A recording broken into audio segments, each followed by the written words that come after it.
Saya mendapatkan keuntungan jutaan setiap hari. Saya nggak perlu kerja susah-susah, kerja 3 jam, 4 jam udah. Kerja 3 jam, 4 jam, gaji 4 juta. Makanya saya kalau dengan kantornya itu bedanya dia yang berdasi, saya enggak. Itu doang.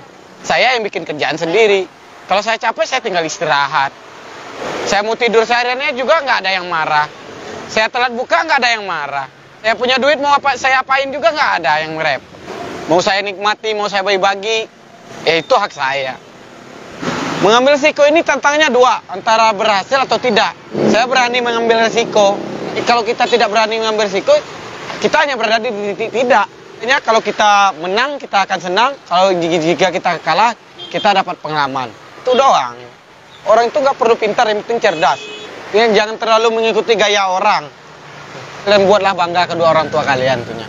Siapa lagi coba kalau bukan kita yang muda, yang berkarya, tentunya yang mengangkat derajat keluarga kita.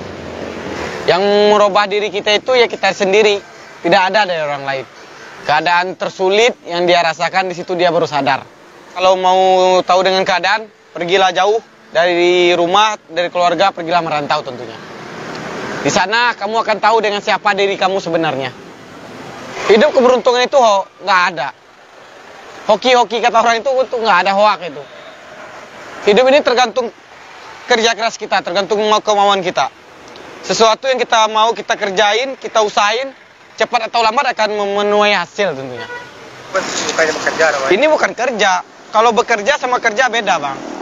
Dipekerjakan sama kerja sendiri, lebih enak kerja sendiri kita, Bang. Kalau dipekerjakan orang yang ngatur kita. Tapi kalau kerja kita yang ngatur. Iya kan sama-sama kerja juga. Beda jauh dong bedanya. Tolong dikenalin dulu ya sebelah abang itu siapa namanya itu, Bang? Mana? Perkenalkan nama kamu siapa? Itu siapa itu, Bang? Perkenalkan nama kamu siapa? Nama saya Aceng, Bang. Cek. Namanya Aceng, Bang. Itu saudara apa gimana? Teman saya ini. Teman. Ya. Teman susah apa teman? Teman dari susah sampai senang sekarang. Kan ya? Sangat menggiurkan, bukan menggiurkan, sangat menggiurkan. Kan ya? Itu kok bumbunya encer kayak gitu, Bang? Apa kayak itu, Bang?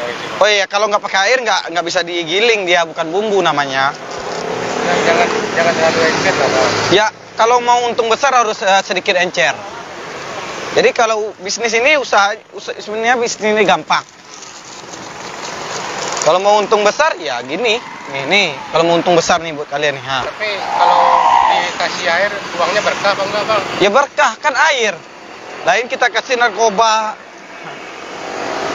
Kalau air doang nggak apa-apa ya, Bang? Air nggak apa-apa, asalkan jangan Air kencing baru nggak boleh. ya air bersih. Biasanya kalau untuk sehari itu habis berapa ember sama uang air itu, Bang? Kalau airnya 2 ember. 2 ember itu? Ya, sehari 2 ember. Kalau lebaran sampai 5 ember. 5 ember. Air seember itu bisa jadi berapa tuh, Bang? Air seember itu ya kalau dipikir bisa jadi berapa ya? 200-an lah. Abang Supri sendiri pernah merasa malu nggak sih jualan kayak gini? Kalau saya dagang kayak gini ogah banget saya, Bang. Oh. Ya, malu saya. Saya malah senang. Senang lah. Karena saya punya usaha. Senang jadi orang susah apa gimana? Kalau jadi orang susah, saya ya nggak senang. Tapi yang senang itu gini loh ya.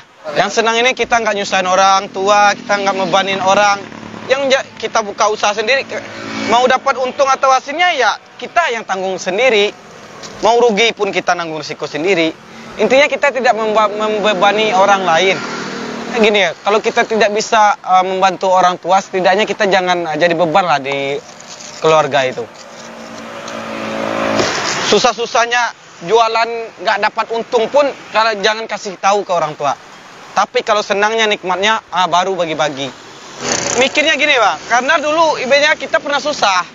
Jadi kalau kita udah senang, udah banyak duit, emang kita nikmatin dengan yang hal-hal yang tidak baik kan enggak? Kan ada hal-hal yang pantas. Karena orang tua saya pernah bilang, menikmati boleh, tapi yang bermanfaat. Kalau tidak bermanfaat buat apa? Yang bermanfaat itu contohnya kayak gimana, Bang? Yang bermanfaat itu ya sepertinya ya sedang-sedang saja. Melihat aja boleh, tapi jangan jadi dipikirin. Kalau dipikirin kita akan terpengaruh. Paham? Jadi kita kalau makanya anak-anak muda yang menjalani hal-hal seperti itu dia karena dipikirin. Kalau kita nggak pikirin, nggak bakalan. Tapi kalau dilihat aja nggak apa-apa, Bang. Dilihat nggak apa-apa. Kalau dipegang dikit boleh nggak? Ya pegang dikit bayar. Pegang dikit bayar. Jakarta kan saya bilang nggak ada yang gratis. Saya istighfar aja. Istighfar. Sholat intinya jangan lupa sholat. Jangan lupa sama Allah aja. Ingat aja Allah. Jadi ingat yang kita lakuin itu baik atau enggak. Sekarang saya mikirnya gini aja, semenjak saya umur mulai 20 saya berpikir lebih positif. Hal-hal yang baik harus dilakukan, yang buruk dibuang. Ya orang mungkin kalau orang bilang nih dagang ini dagang sepele sih, banyak ya orang-orang dari mana ya orang. Kalau teman Abang tuh orang mana ya? Dia tanya kamu orang mana? Jawa. Orang Jawa dia. Ya. Abang bisa ketemu sama dia buat ceritanya sih. Dulu kerja sama bos bareng, satu bos. Satu bos, kita susah-susah senang sama. Dulu dia kerja sama bos, satu bos sama saya. Selapis seperti tiduran. Berangkat bareng, kerja bareng. Dia yang minggat duluan. Terus kenapa Abang udah dagang sendiri, kenapa dia belum dagang sendiri? Ya kalau itu berproses, ibaratnya balik lagi ke jalan yang diberikan Allah itu. Saya ibaratnya dari tahun ke tahun tekad saya nggak pernah kendor.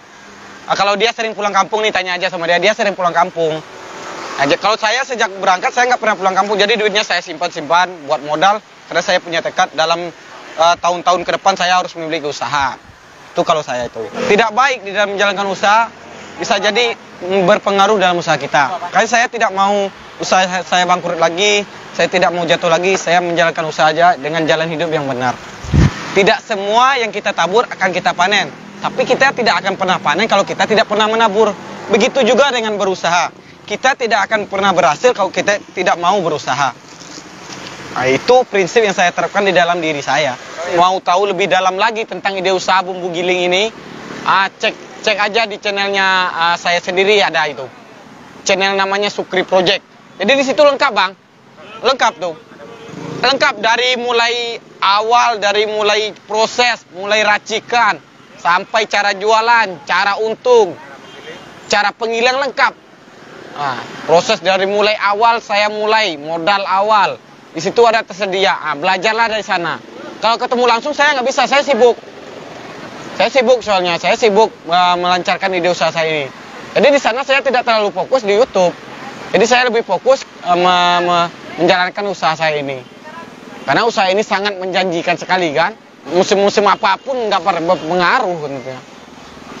Karena ini kebutuhan orang-orang rumah tangga, kebutuhan